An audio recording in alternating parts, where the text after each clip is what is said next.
Continuing our conversation today with Mike Pestano. Earlier, Mike, thank you so much for sharing with us your observations, having lived in Canada and now living in the U.S., some differences and similarities in terms of migration.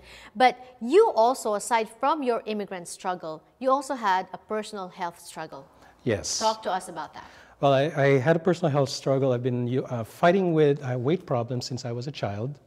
And it really manifested in 2009, 2010 when, my diabetes, became diabetic by type 2 diabetes plus a lot of other health conditions.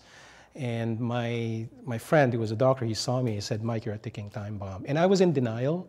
I had gained, I was 300 pounds. I was taking a lot of medication. And this was the worst shape I had been. But I had been following this yo-yo. I've been yo-yoing since I was young, primarily because of the type of food that was being given to me as a child. And of course, nobody knew any better. You just have to finish what's on your plate. Also, Filipino diet is really like a magnet for diabetes. High in starch, high in carbohydrates, sugar, right? Yes, high in starch, high in carbohydrates, high in fat as well. And that's the thing was when you're diabetic, they don't really explain to you that the cell itself, the reason why you're type 2 diabetic is that there's a lot of fat surrounding the cell. Oh. And that prevents the insulin that's produced by the pancreas to penetrate and to be burned off. So what happens is you got all this sugar that's circulating like shards of glass inside your body, and it's damaging your heart, your digestive system, your brain, everything. And one thing that's remarkable about Mike's journey is that they say when you're type 2 diabetic, there's no escaping that. You actually, you for yourself turned it around? Yes, I was able to get off all the medication about 8 years ago. I lost the first 60 pounds, which enabled me to get off the medication. But I had an underlying autoimmune condition as well. That was the one that got triggered because when diabetes does a lot of damage inside, I didn't know that genetically I already had a compromised liver since I was young. So I got hospitalized, 6 years ago, twice here and up in Canada.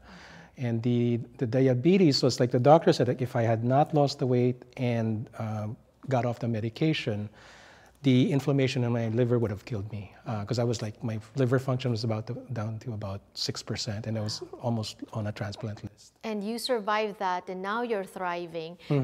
He's going to give us some tips, but I think one thing that I want to underscore for viewers out there, especially Filipinos, and like I said, it's in our diet. You have to take care of your health. Can't wait for the last minute, right?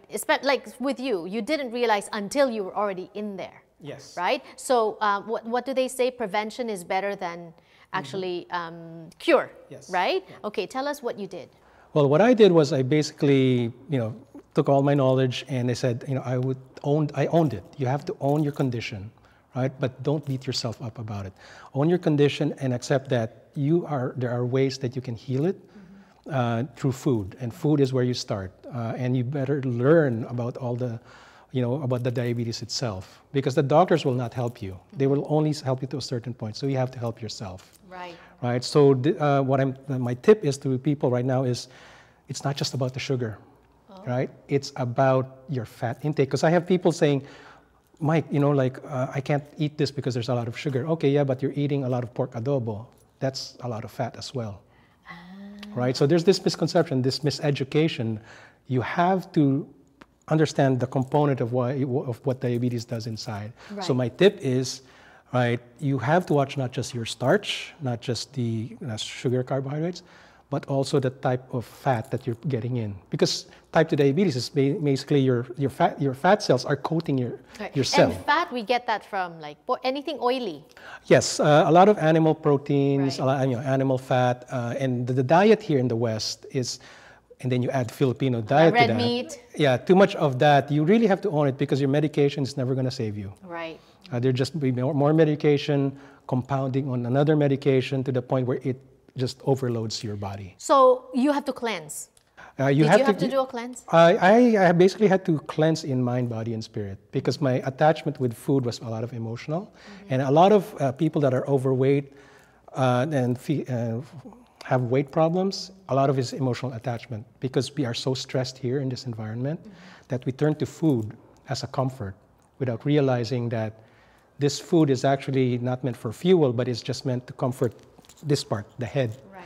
But this part, the rest down, is not agreeing with it. And we are just starting. I wish we had more time with you, but you know what, guys? Head on over to our YouTube page and our social media, because we are going to be talking a little bit more to Mike over on social media, and that's for yours to keep and to share with friends. And these, we're going to be talking about more tips Yes. on how to take care of your health, starting with food.